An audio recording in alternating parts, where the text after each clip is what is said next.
Welcome to my new channel, MovieFandom. This is a place where Marvel and DC comics and superheroes storytelling collide. In today's video, we're going to be going over Superman 2025.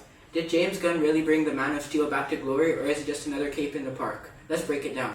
First things first, James Gunn really knocked it out of the park.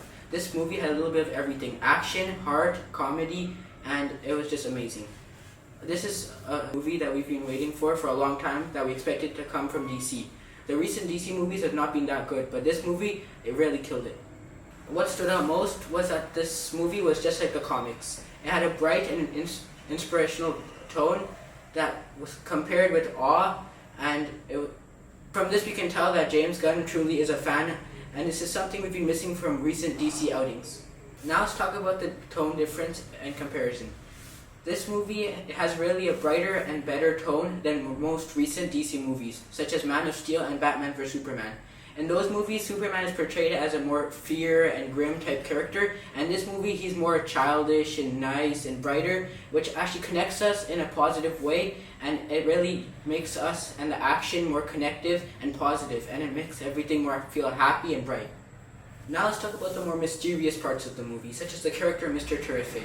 He's an interesting character, he's funny, and he looks cool, has cool suit, cool powers, but the problem is they don't really explain him that much in the movie. Unless you really are into like DC comic lore, then you don't really understand what his motives are, what's driving him, what his abilities really do, and what he's capable of doing. That is what I think where DC could have improved on, and this is where they're lacking. Because this is such an interesting and cool looking character. Even in the comics, his story is amazing, but they don't really show anything or any of his past or any of the other characters' pasts in this entire movie. Now let's talk about one part where I'm a little bit disappointed from DC about. It's Lex Luthor. This character in the comics is so cool, so strong, so powerful. He's a mastermind genius. He caused fights, and he's just amazing. But in the movies, they portray him as a little bit weaker, and he doesn't make that much sense, because in the movies his plans all are failing one by one, and it just doesn't make sense how such a genius from the comics has turned into such a bad and babyish character.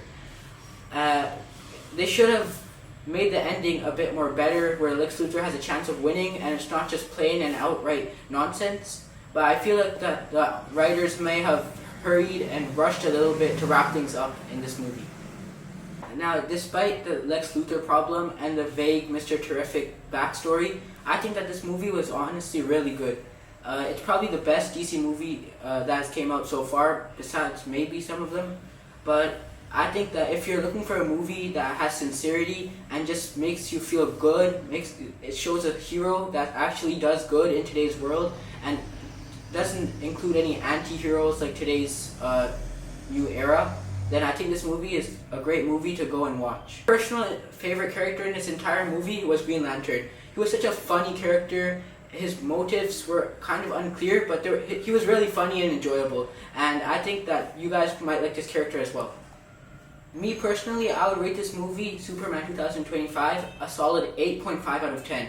I would say this because this movie is great. It's an amazing return of a very powerful and cool hero. It has up-to-date fighting and action scenes. The plot and the action and everything just makes sense, despite it having a few small bumps. But yeah, let me know what you guys think about this movie. Did Lex Luthor work out for you? What did you guys think? What was your favorite character? And I'll catch you again on the Movie Fandom. Be sure to subscribe and like, and I'll see you in the next one. Bye.